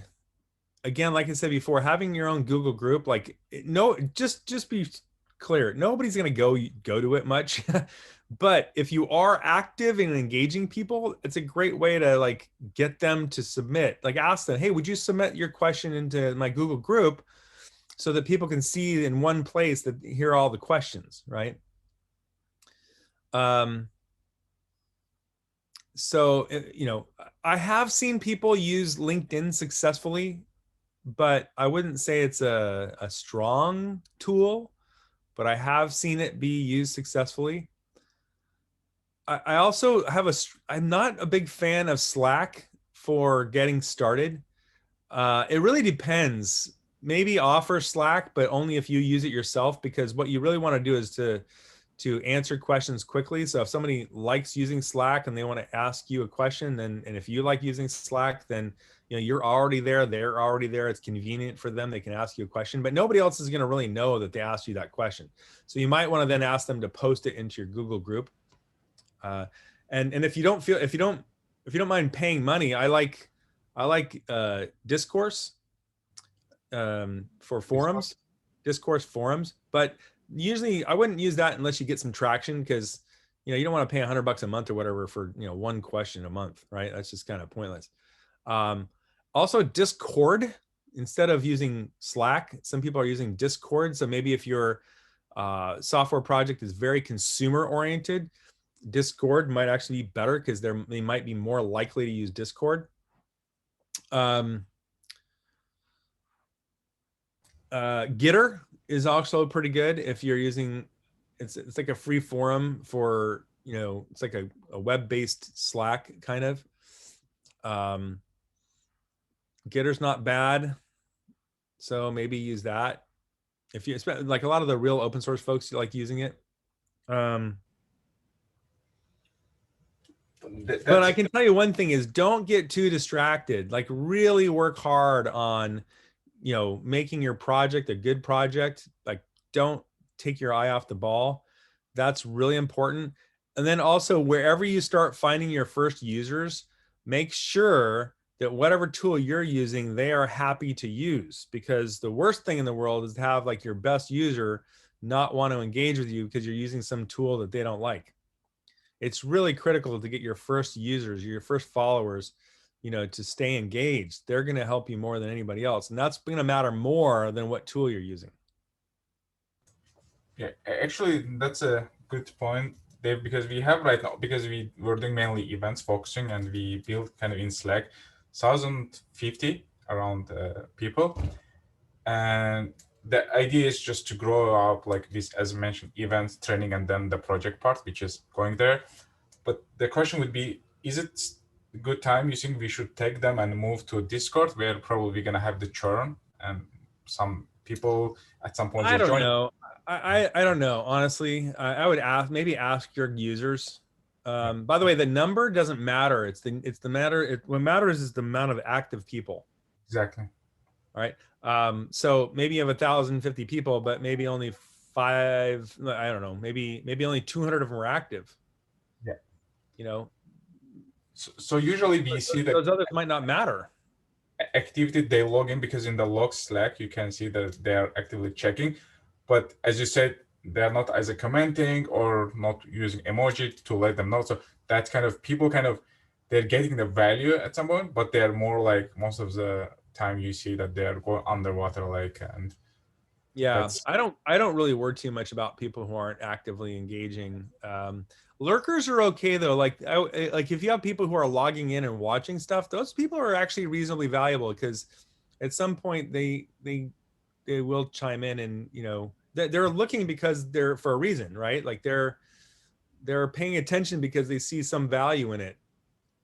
But the people who don't ever log in or don't ever watch anything, like that's they're, you know, if it's been 6 months or something and they haven't come back, they're probably gone forever, or a very small percentage of them will ever come back. Um, uh, yeah, and I don't know if switching to Discord is going to help you much. I maybe, and if you're going to do it sooner rather than later. But soon as yeah, I would do it sooner rather than later. Switching later is heavy payment. You pay a heavy penalty. One other thing I'd mention also is you should have a newsletter of some sort. People still respond, even though it's more people are switching to Gitter or Slack or whatever. There's still a large proportion of people who are using, you know, who respond to newsletters. Okay. And also having a newsletter, like do it as a blog and a newsletter. So whatever you put in your newsletter, put it on your blog as well. Because some people, you know, will find you that way. They'll be searching for something that you wrote about, but you can't find it in a newsletter. They'll find it, you know, online. Actually, we have the like our website also is in open source, and we have the blogging. That's now we are kind of trying to promote some members, like as a tech writer, they come and they are writing the blog, contributing the blog. So that's we are kind of trying more for the open source blogging, that kind of the direction mainly the community gonna go around it, but it's not connected really to the product at this point. We want to like more accelerating that people to come up and kind of. Yeah, you know, check out dev.to. Dev.to. Yeah, if they're writing blog posts, I think dev.to will let you submit your blog posts to their community. And they have a pretty big community now. So like you might get some traction there, or at least some click-throughs. Okay. By the way, what's your open source project? What is it? So that's the thing, like as I was mentioning, like it's more accelerator or open source accelerator, where we kind of events, the trainings, and then the website itself. We have a couple that from members submitted, but this is the website itself is as open source, for example. Yeah, that's we have another one, job hacks, that's open source. That's my school project we worked on. Yeah, that's.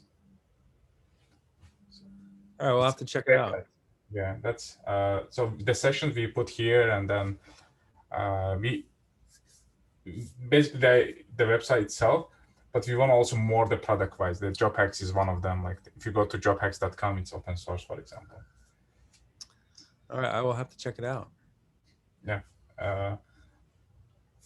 awesome. By the way, so one thing I'll mention is that a project that I'm very interested in right now is I'm helping a friend with, and I've actually contemplated like helping him start this project. Is it's called onecommons.org, and he is very interested in helping open source projects deploy more easily. His name's Adam, and he's built some deployment technology. It basically helps you with the last mile of deployment. So, you know, whether you're using, you know, HashiCorp or Chef or Puppet or anything, Bash, you know, whatever, he has built this tooling that helps kind of complete the deployment. And we're trying to figure out how to use it to let people deploy software from websites like GitHub without like, having to download the software. Is it like Netlify? Kind of. Okay. Kind of. It's not like Netlify, but it sort of is. Imagine you had a website that you were deploying to Netlify, but you had some custom code that you had to deploy on the back end. Like, you know, like maybe you had your own API gateway. Okay. Or you had some custom server-side logic. How would you do that with Netlify? Yeah, they don't support infrastructure. It's everything they provide. You just run it the application side of it. So I would say he's trying to do something like Netlify, but for back-end code. Nice. Yeah, definitely. I think we can check it out. And also, if you want to connect that, he can make a talk, and we can also share in community that the project may be because we have mainly the also founders in the community. They're the startup founders. They're also joining for a couple of reasons, like getting some lead customer generation, hiring purposes, and connecting each other and kind of promoting. So I think it could be also interesting if I'll do that. I'm sure he would be happy. He's just now getting to a point where he's looking for funding and that kind of thing. And, you know, I'm helping him with some of that, and, you know, I may get more involved in the project. We'll see. Yeah, let's follow up on that. We'll be more than happy, like host as a webinar to understand what it's doing, and probably we can also try to test a pacing goal case. If it's okay. All right, that sounds good. I'll do that. Awesome. Such a great session, Dave, and such a relevant for us in an early stage. Appreciated your time, and I know it's Sunday. I'm sure there are so many fun you could have during this time, but really appreciate your time. Yeah, well, this actually is a good time for me during the weekend. My weekends are actually very busy, but not Sunday morning. So I did skip church this morning, so you know, that's okay though. For a while, I haven't seen you there since pandemic, and I really appreciate that. For the folks who doesn't know, I get to know Dave, so the meetups, these meetups, and the conferences, free tickets. That time was really. Yeah, no, it's really nice to see you too, and yeah, it's been a while since our Redis meetups and stuff, but yeah, it's great reconnecting with you and seeing what you're doing as well. Yeah, appreciate.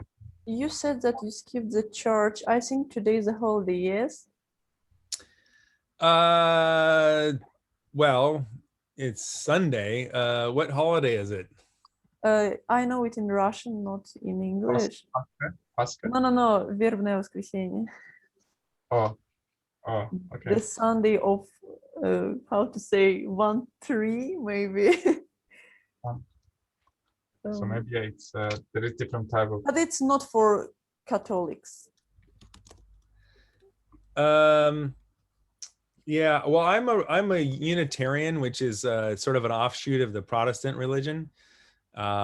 It's very non ideological. So, Palm Sunday. Mm-hmm. Yeah, I don't honestly, like, we're probably mentioning it in our service, but the Unitarians are a very open religion. So I'm sure that they will mention it today, but it's we're pretty watered down religion. It's more like a spiritual religion than it is like a, you know, fundamentalist religion. So it's actually kind of why I like it, because it's kind of open to everyone. But yeah, they probably would have talked about it. Palm Sunday is definitely something that would be mentioned today. Yeah. So here is written that it's for Orthodox believers, Orthodox Church. Yeah. No, I'm familiar with it. It's our church is the kind of the opposite of Orthodox, so we're pretty kind of mellow and easygoing. You just visit for your soul. I mean, It and is. It's really about that. Like I used to go to a regular sort of, Presbyterian church, and I just kind of in my own personal life decided that I didn't need the fire and brimstone, and I didn't need someone telling me that I was gonna, be bad if I didn't do certain things. But after a while, I realized I did miss the kind of spiritual elements of that, and meeting with other people who wanted to talk about important spiritual subjects. But our church is very open. Like we have people come and talk about their own religions there. Like we've had people come and talk about Judaism. We've had people come and talk about Islam and Buddhism. And the people in our church are not offended by that. They find it interesting. We can learn different things from different religions. But Unitarians are basically a kind of an offshoot, or kind of like a kind of Christians at the basic level. Yeah. So yeah, nobody's gonna be upset that I missed today, but It's nice sometimes to have out of tech discussion. Yeah, exactly. But I think you can visit it in the evening, no? Or all the mornings are available. It's okay. It's okay. It's totally okay. No, I mean, is it like a ritual to go in the mornings, or it's available to visit it in the evenings and have discussions that time? Some churches will have recordings and you can watch later. Some churches have like multiple sessions. Ours is a smaller church. There's only 60 people who go every Sunday. And so, yeah, they're not going to repeat it. I missed it. It's okay. It's totally okay. Don't feel bad about it. Hey, to me, this was spiritual too. So don't worry about it. I just also like such, spiritual activities. Therefore, I understand that it's valuable time spending. Yeah, absolutely. Well, I appreciate that. Thank you. Everyone also, I know they didn't want, but like Garib and Josh, some old friends, just hi. Thanks, folks, for joining. Appreciate it. Oh, cool. Great. And yeah, I think that's it. Boss, what do you want? Should we finalize? Yeah, we can.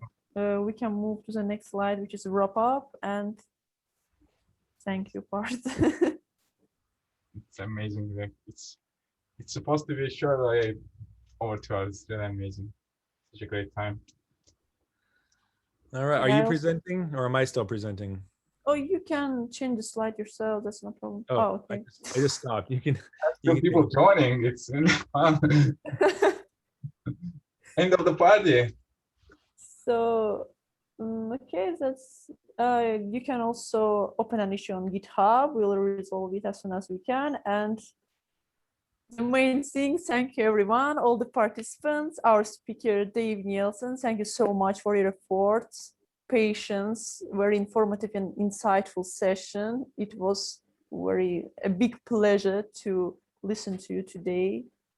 I have learned a lot of new things for myself personally. Have a good discussion about church also, and hope to see you next time. Thank you so much.